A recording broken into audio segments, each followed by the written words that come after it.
All right, so what you'll have here, when you see this word differentiability, understanding the idea of ability to do something, when we take the derivative of something, you're said to be differentiating it. So when you hear the word differentiability, it's basically the ability to take the derivative of a function, okay? So what you'll see here first, and what this really kind of deals with this whole section, is the idea, does our derivative exist everywhere? Will we always get a derivative value?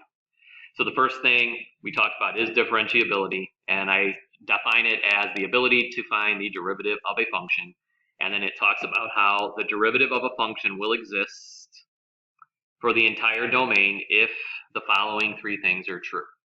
So as long as our function is continuous everywhere, we got to meet these conditions. If we're continuous everywhere, then our derivative would exist everywhere. As long as we have no sharp corners, our derivative will exist everywhere. If there's a sharp corner, that's going to be a problem. And we cannot have any vertical tangents. That you've kind of already known already. Whenever you would have a vertical line and been asked to find the slope, you would have said the slope is undefined. Now our slope is just our derivative. So if we have a vertical tangent line, our slope would be said to be undefined. What I'm going to have you do first in A, B, and C is to sketch. So go to A, draw a nice, beautiful little XY plane like mine, and draw something in A that would basically, based upon what I have up here in A, saying that has to be true in order for our function to have a derivative, draw something based upon letter A up here that would cause your derivative to be undefined at a certain time, at a certain x value. And we should have like 4 options.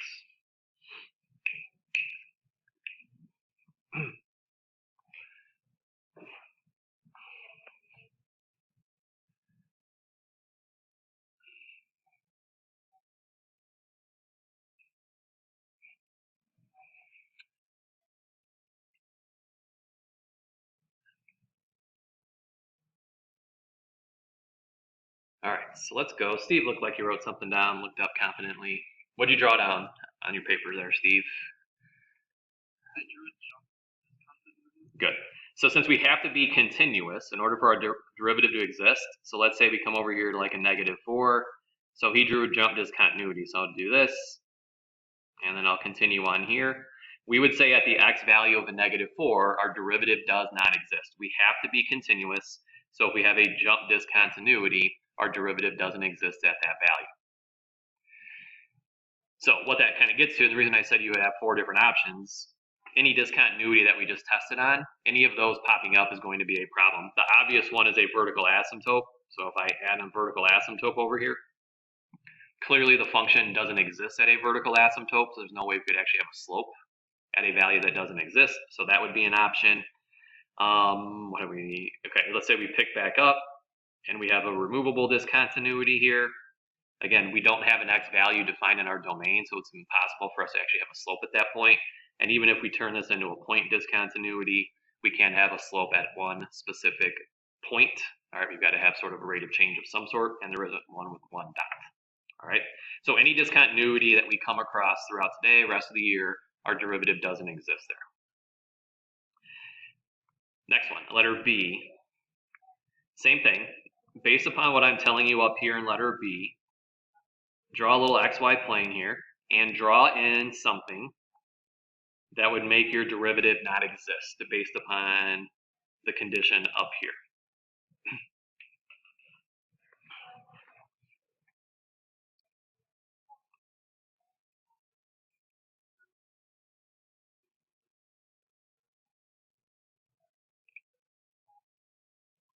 There's one very common graph that everybody is familiar with that people like to draw here. Anybody think they drew something that would be a problem? The common graph from your previous years that we could call this? What?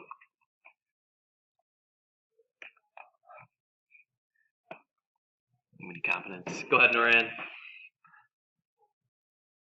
drew a V-shaped graph for test. Good. So the absolute value graph with a V here, at this point, our derivative, we would say, does not exist. Our derivative is undefined. The reason for that, and really as long as you have a sharp corner, so if you didn't do the absolute value graph like she did, any sort of a sharp corner. So even if I kind of come up here and then turn it into this direction, any sharp corner is going to be a problem for our derivative. I like the absolute value one though, so I'm glad you picked that because it's the easiest one to explain and understand. The absolute value graph, when we start talking f of x is equal to the absolute value of x, what we know is the slope to the right of this is 1. The slope to the left of this point is a negative 1. If you notice, the reason this is a problem when it's on a sharp corner, because it not only lies on here with the slope of a negative 1, but it also lies on this point. We don't have that nice flat curve or flat tangent line where we can say here that our slope is a 0. This is okay. What we have is kind of this slope of 1, slope of a negative 1 crashing into each other right there. So we're taking on two different slopes at the exact same time. There basically isn't a transition for us to go from a negative to a positive slope there. That would happen with any sharp corner, okay? All right, and then C, the last one. Based upon what I'm telling you up here, we cannot have any vertical tangent lines. So draw in a graph that basically would have a vertical tangent line.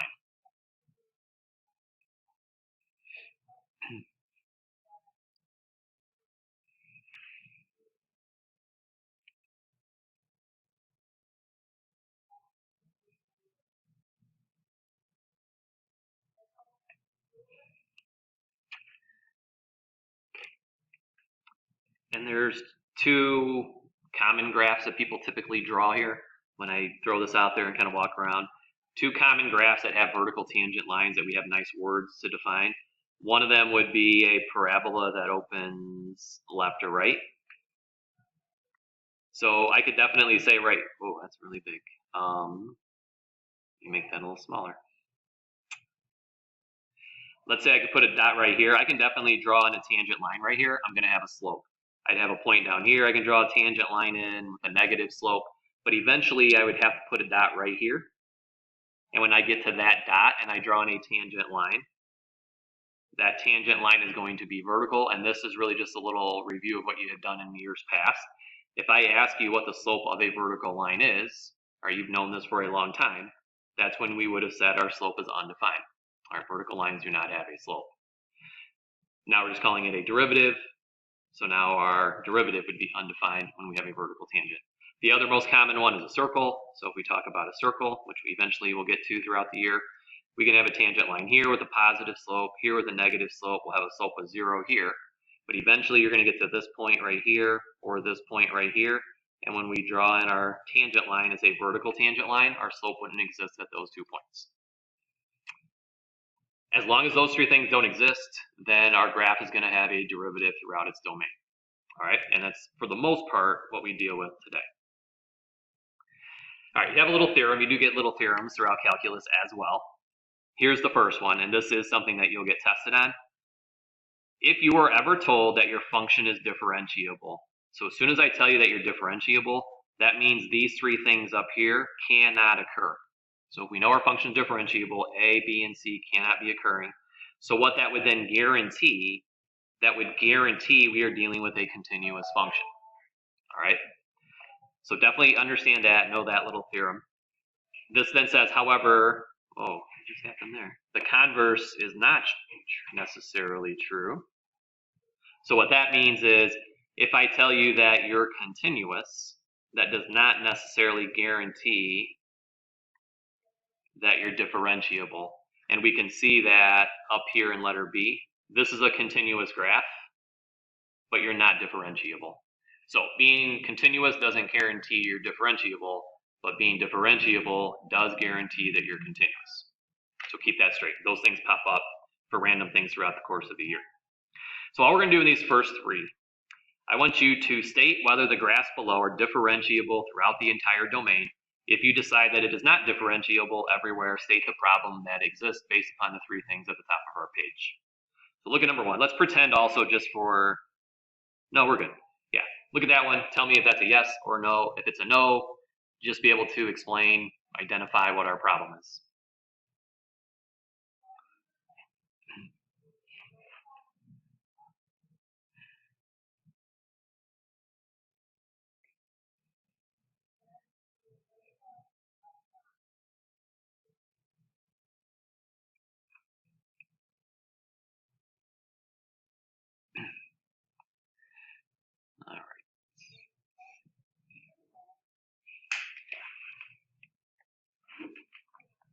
Okay, I am going to go Carter up there in my top right-hand corner. What do you think there, Carter? Yes or no? Why do you think that?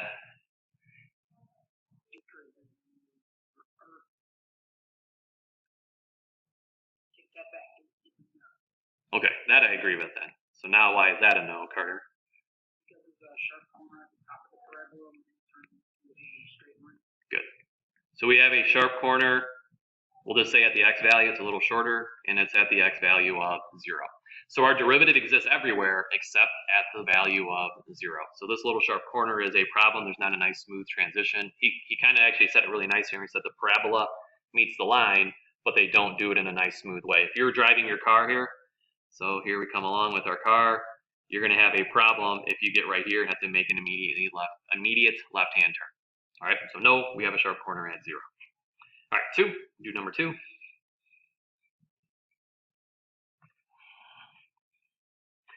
Eva, you gonna give me the answer or do you got a question?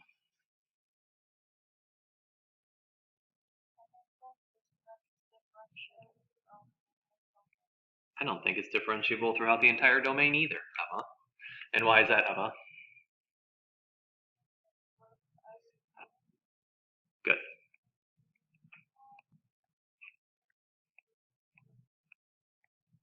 Good. So we have a vertical, even if you just said it's discontinuous, she'll see he's given us even more specificity than we would necessarily need, which is good. We're discontinuous, you have a vertical asymptote, you have an infinite discontinuity, however you want to phrase that, at the x value of 1. So with that vertical asymptote here, we don't even have a functional value there. We don't have that defined in our domain. There's no way we can have a slope there. Good. All right, number 3, last one.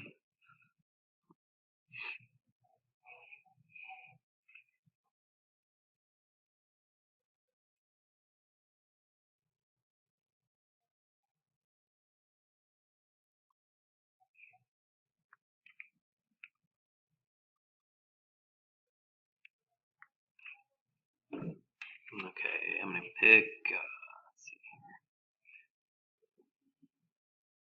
Rachel. What do you think there, Rachel?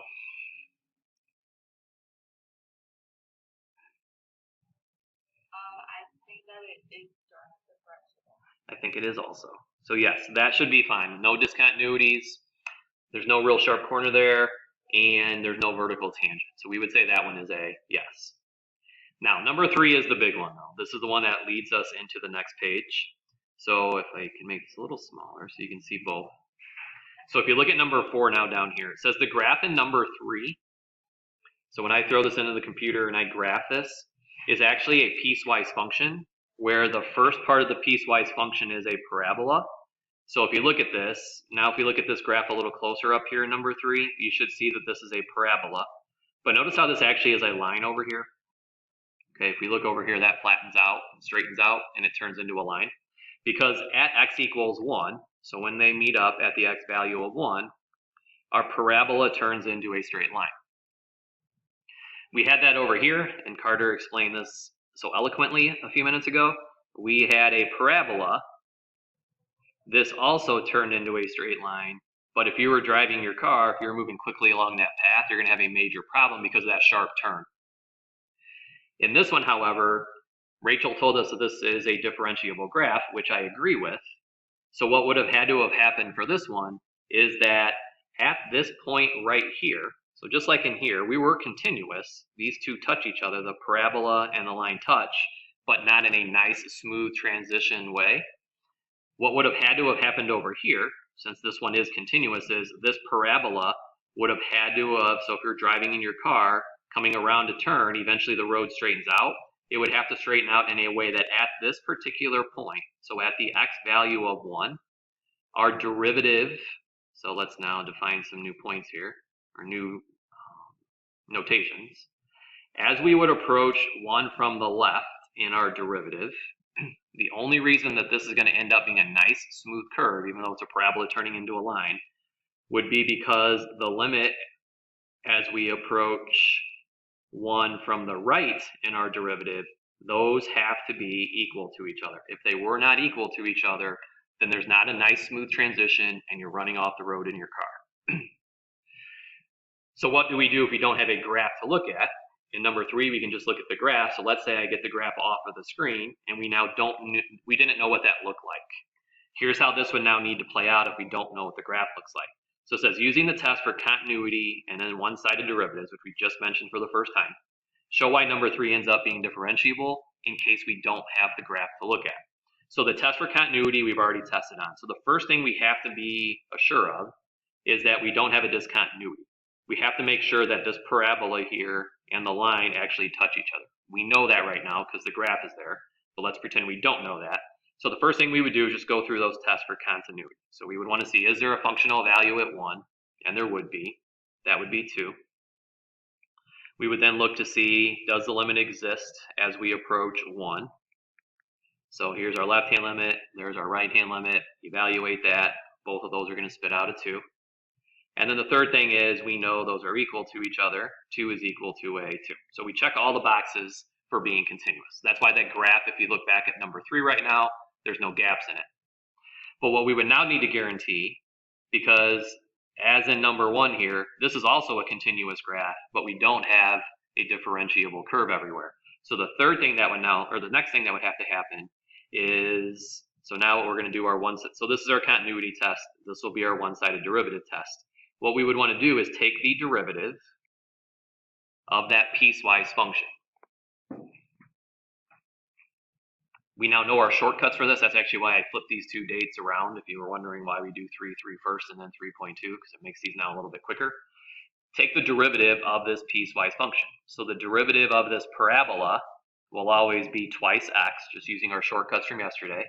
So our slope to the left of 1 is always 2 times your x coordinate. Take the derivative of the second piece of this function. The derivative of 2x would be 2. That's our slope to the right of 1.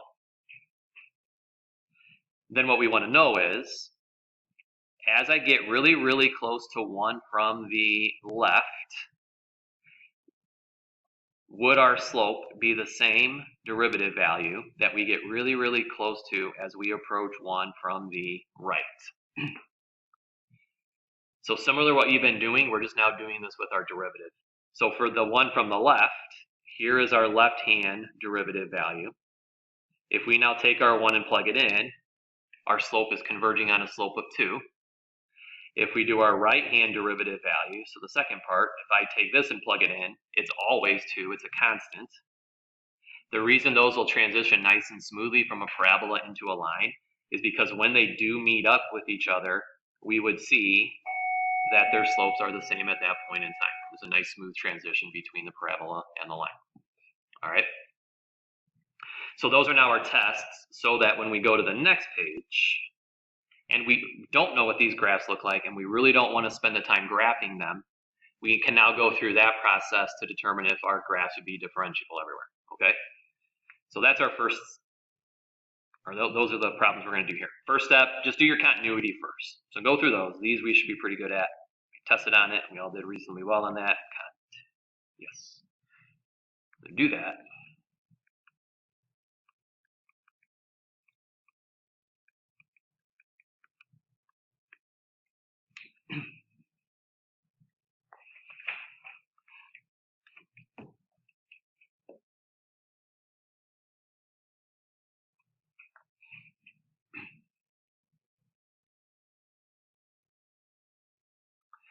All right, and again, we've already tested on it. I think we're all good with this. For the sake of a little time here, I think we all probably would get to. What that just ensures us is this cubed graph. So think about what's happening here. At the x value of 1, the x cubed plus 1 graph is connecting to a line. But what we're concerned about is when they make that connection, because they do connect, that's what the continuity idea just guaranteed, that they touch each other. When they connect, are they connecting in a nice, smooth way so that they can transition from one function to the next? So that's then why we still need to do the one-sided derivative idea.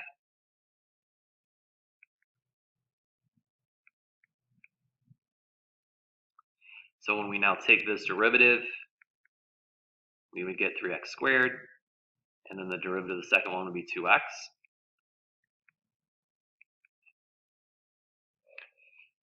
Same thing that we would have done on that previous page. We now need to make sure that our derivative value that we approach as we get really, really close to 1 from the left is the same as the derivative value we approach as we get really, really close to 1 from the right. If we now evaluate these, if I come from the left of 1, so I'm using this piece, if I plug that in, my left-hand slope is approaching 3. Here's the right-hand side. If I evaluate that, I'm always going to get a slope of 2. So while we showed that they are continuous, they're going to touch each other, what we've just shown here is when they do touch each other, they don't have the same slope. That's going to create a sharp corner in our graph. What I would then ask you to do, I'll have to find a way to do this on our test or quiz or something, because explaining things are definitely going to be a big part of our course in general. You would then have to say no, and then you would have to justify why this is not a continuous graph, how this is not a differentiable graph, and you would basically restate this idea here, that the limit of our derivative as we get really close to 1 from the left does not equal, create a little space here, our derivative's value that we approach as we're getting really, really close to 1 from the right. So this here, you would want to have this to justify your answer versus just saying like a general no without some sort of a justification. All right? Yeah, go ahead, Mo. Why would we even do the continuity one if we're just caring about the one-side derivative? Can I answer that question in like 4 minutes? Yeah. Okay, give me 4 minutes there, Mo. All right. Any other questions on that one besides that question? I have a question. Yeah, go ahead. So could you also just say like no because it has a So as long as I see this work here, I would, oops, yikes. As long as you have that justified with the work in here, I would take that, yes. Okay.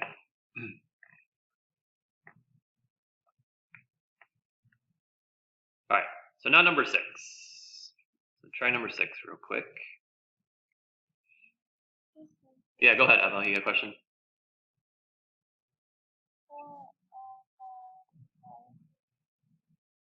You're breaking up pretty bad today, Eva. I don't know.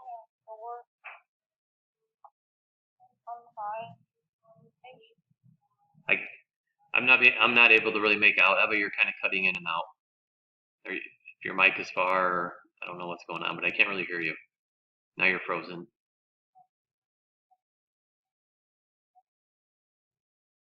I think we lost her. If you can hear me, Eva, try to refresh or go back out, come in. You're frozen and you're cutting in and out when you were talking, okay? And then just interrupt me when you get back if you can hear me. Okay, so number 6. If we go through our test for continuity, we should get f of 1 to be a 1. And then number 2, Mo, what did you get for this one? For our limits, you get there yet? I think you're muted, Mo.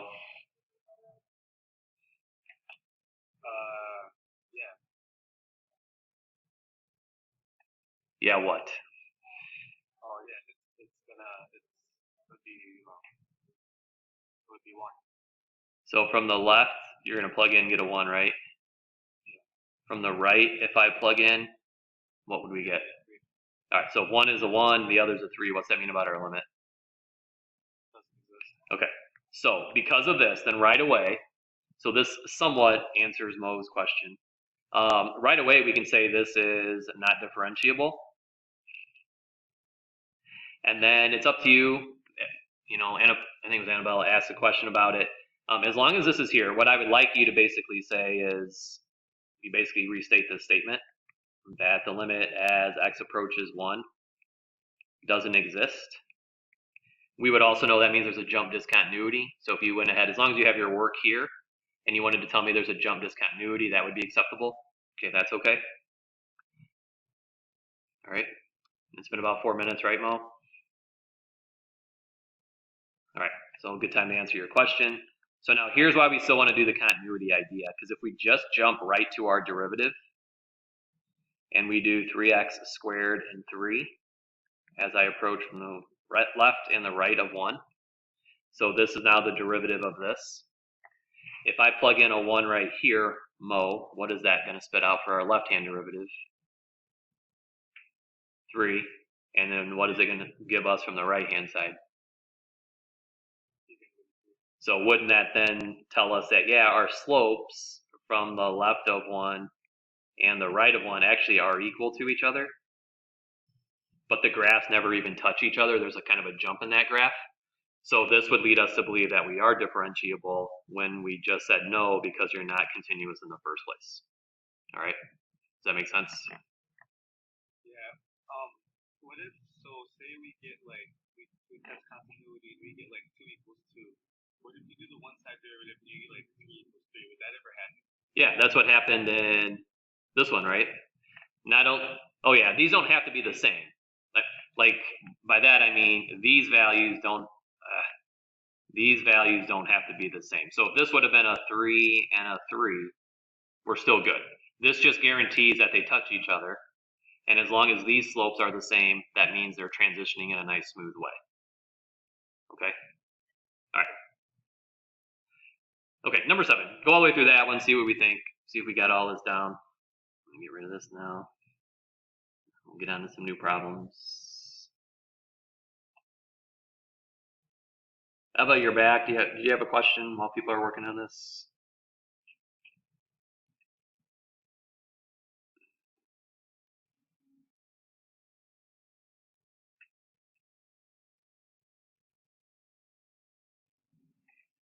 You're still.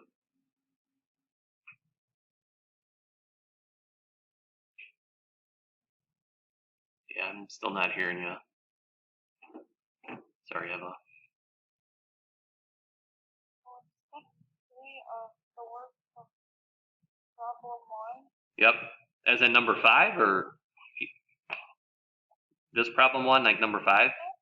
2 equals 2. Yeah, right here. That just means here's my functional value, here's my limit.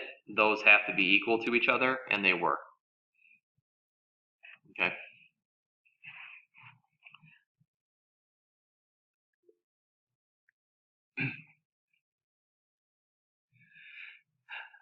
Let's see here.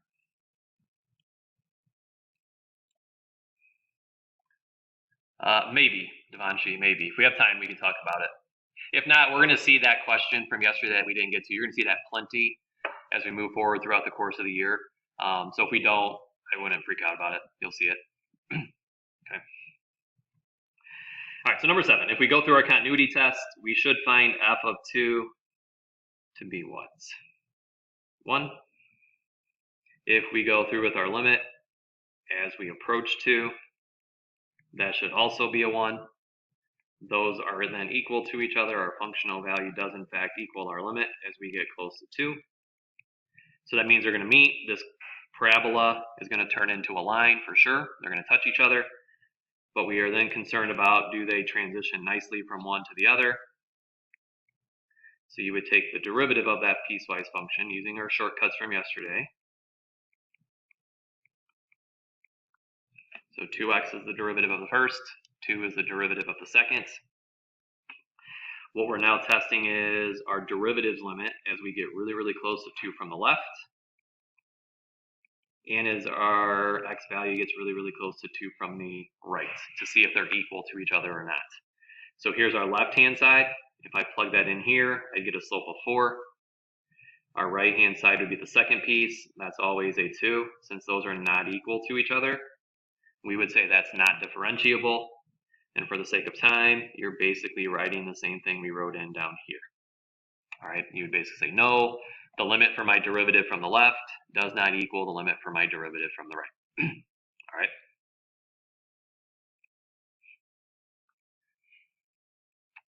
Any questions on those before we go to the next set of problems? Is that making some sense? All right then. 8, 9, and 10. Just defining these, recalling some interval notation from your math 1, 2, and 3 days. So it says determine where the following graphs are continuous and differentiable. Do me a favor, put little arrows on here just for the sake of making our answers easier to write and there's not as much guessing. And we just want to keep the idea of continuity separate from the idea of differentiable. So if I ask you in number 8, where is this graph continuous? Would we agree that as far left as we go and as far right that we go, that this graph would be continuous everywhere? Yeah. So we would just say we are continuous from a negative infinity to a positive infinity.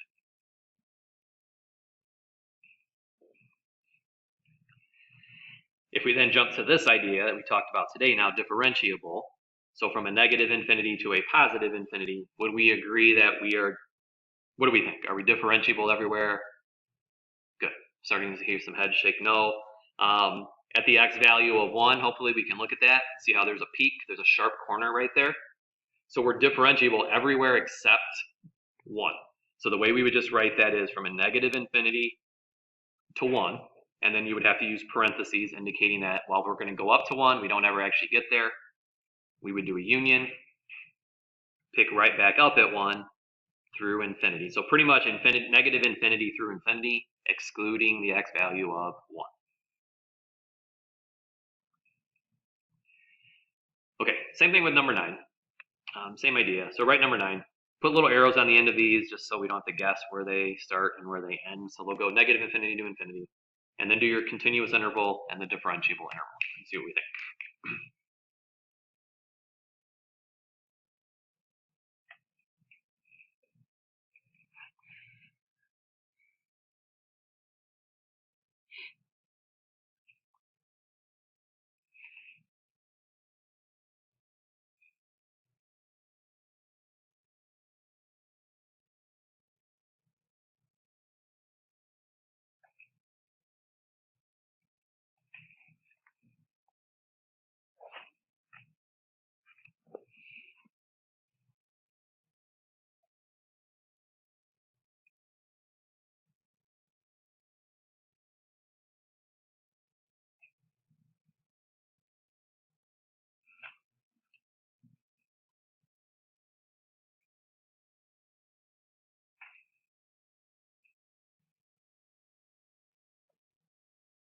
Okay. Let's go Farah.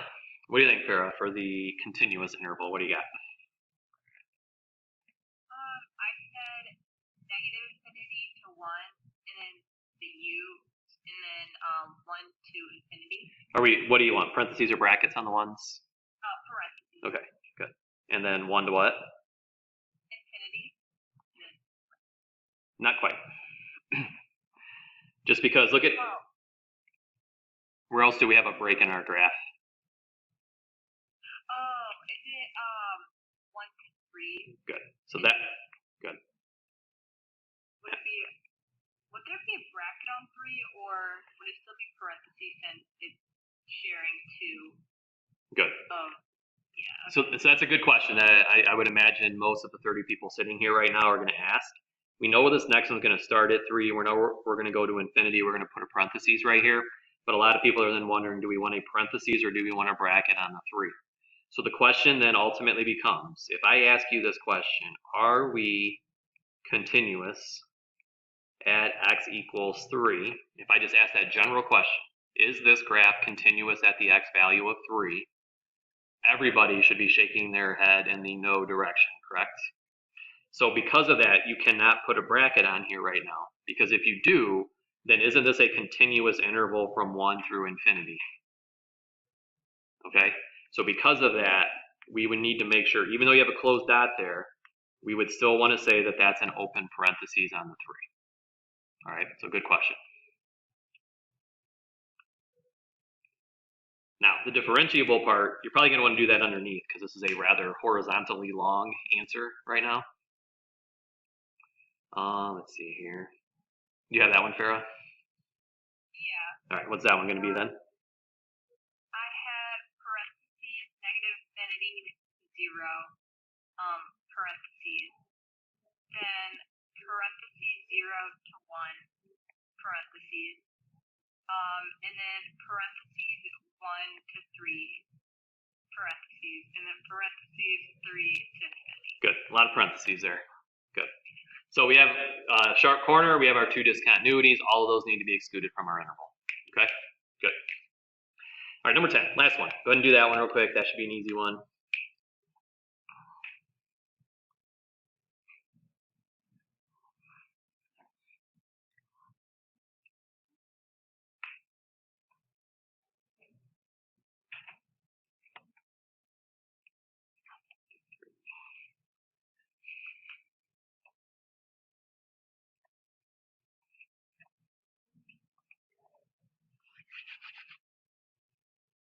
I'm going to go Jade.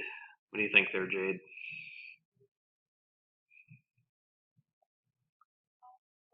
Continuous, you can put like parentheses, negative infinity to 1, and then 1 to infinity. Good. And then both ones have the parentheses, so everywhere but 1 pretty much. And then what do you get for the differentiable, Jade?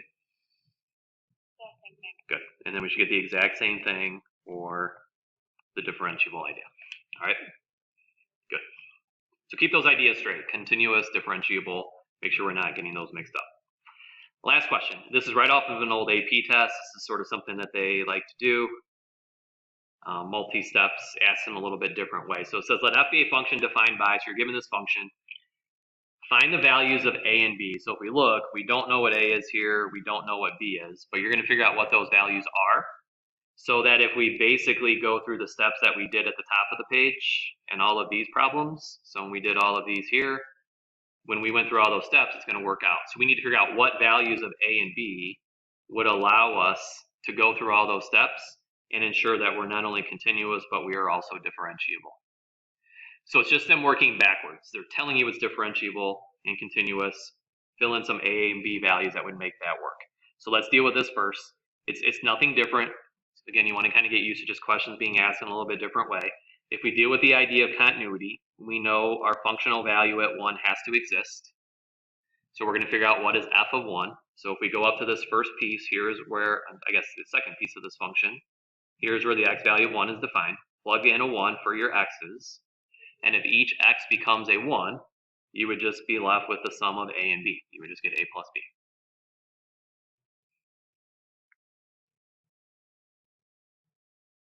If we then wanted to figure out what our limit is, which we need to, we're not going to be able to figure out the two-sided limit immediately because we're not going to be able to define this. We don't know what the right-hand limit would be.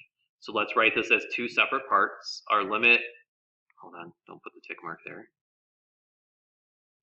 Erase that. Our limit as we approach 1 from the left must equal the limit of our function as we approach the 1 from the right.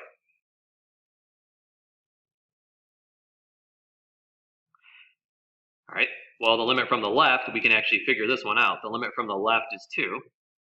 Here's our left-hand side. We can take the 1, plug it in, get a 2. That's got to equal the limit from our right-hand side. This is our right-hand side. So if I evaluate that, I'm just going to, again, get that a plus b sum.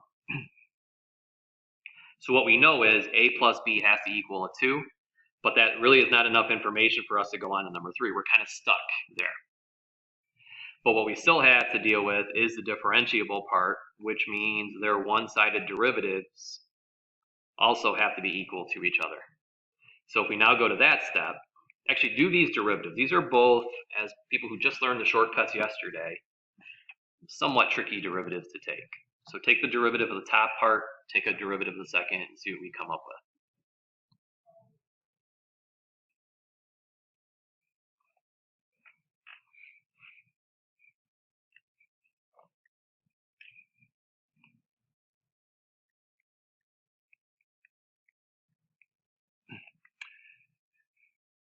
Okay, hopefully we got it. The derivative of 3 would have been 0, so that's going to go away.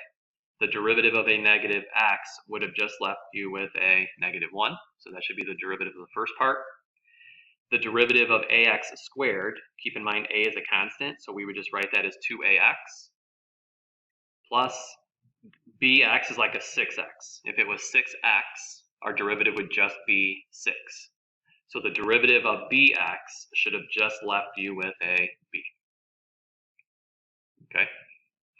What then has to happen is the slope from the left better equal the slope from the right. So this negative 1 better be equal to this 2ax plus b. Just keep in mind what our x value is here. We're going to do this when our x value becomes a 1. So simplified, we get a negative 1 better equal 2a plus b. So that in and of itself, you are again stuck. But if you remember your math 1, 2, and 3 days, we have a good old-fashioned system of equations there. If we put those two guys together, so whether you do substitution, if you're a substitution guy or gal, you'll do that. If you like elimination, you'll do elimination. Sort of up to you. I am going to do elimination. I'm going to put, I don't want that because I'm rushing because we got less than a minute. So I'm going to take this little -1, put it underneath the 2a plus b. I'm going to do elimination, so I'm going to subtract so that the b's will go away, and then I would get 3 is equal to a negative a. A is a -3, so that's one of our answers for A. And then I'll use this one here, the 2 plus a, or 2 equals a plus b. And now that we know a is a -3, we can pretty quickly figure out what b is. B would have to be a 5. All right. It's really hard to get these done in 42 minutes these days. We usually don't have to rush so much. Hopefully that made some sense. You heard the bell there. So get out of here, go to your next period, and we'll continue on tomorrow. Okay?